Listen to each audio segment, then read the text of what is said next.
অবাক ব্যাপার যেটা দেখলাম, আমরা সামান্য একটু মিষ্টি নিয়ে এসেছিলাম, কমিটি এই নিন তরুণ সংঘের কমিটিকে দেখলাম প্রত্যেকের মধ্যে মিষ্টিটা বিতরণ করেছে। জানি সবার জন্য সম্ভব নয়, তো আমি একবার শার্লিকে বলবো নিচে যেতে, আর কিছু চকলেট নিয়ে এসছে, সেটা আপনাদের মধ্যে লটারির মতন বিলি করে দেবে। ঠিক আছে? ঠিক আছে তো?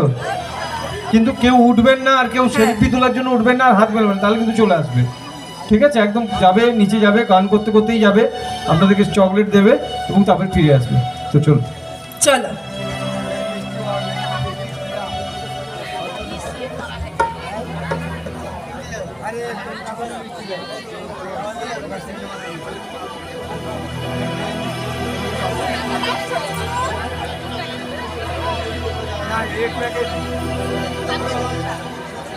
আচ্ছা, আমি একটা গান গাইছি, এটা তোমাদের জন্য।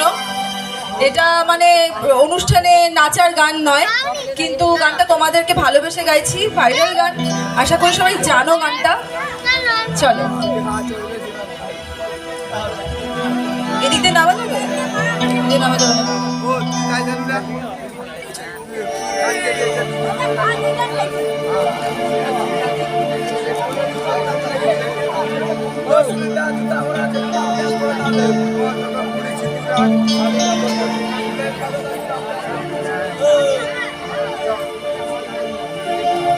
তুমি বন্ধু কানা পাখি, তুমি জানো কি বসন্তকালে তোমায় বলতে পারি। তুমি বন্ধু কানা পাখি, আমি জানো কি বসন্তকালে তোমায় বলতে পারি। বসন্তকালে তোমায় বলতে পারি। সাদা সাদা কালা কালা রং জমেছে সাদা কালা, সাদা সাদা কালা কালা রং জমেছে সাদা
আপনাদের সবার জন্য গিয়েছিল। একবার জোরে হাতে তালি দেবেন না আপনারা? Thank you, thank you. সত্যি বলতে আজকে জনপ্রিয় স্টার, আমাদের সবার জনপ্রিয় সিরিয়ালের সেই হার্টথ্রব নায়িকা যিনি মঞ্চে রয়েছেন, কখনো নায়িকা কখনো ভিলেন, অনেকটা সময় অনেক আর্টিস্ট মঞ্চের ওপর দাঁড়িয়ে থেকে প্ল্যাটফর্মে কাজ করে চলে যায়, কিন্তু আজ নিচে যাওয়াটা এক সত্যি অসম্ভব ব্যাপার।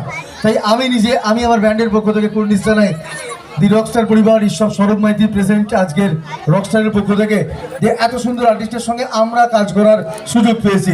ধন্যবাদ নীল তরুণ সংঘকে। চলো, থ্যাংক ইউ। তো এবার তাহলে একটা ভাগ্যশ্রী ডায়লগ হয়ে যাবে নাকি? একদম হয়ে যাবে একটা ভাগ্যশ্রী ডায়লগ হবে, চলো।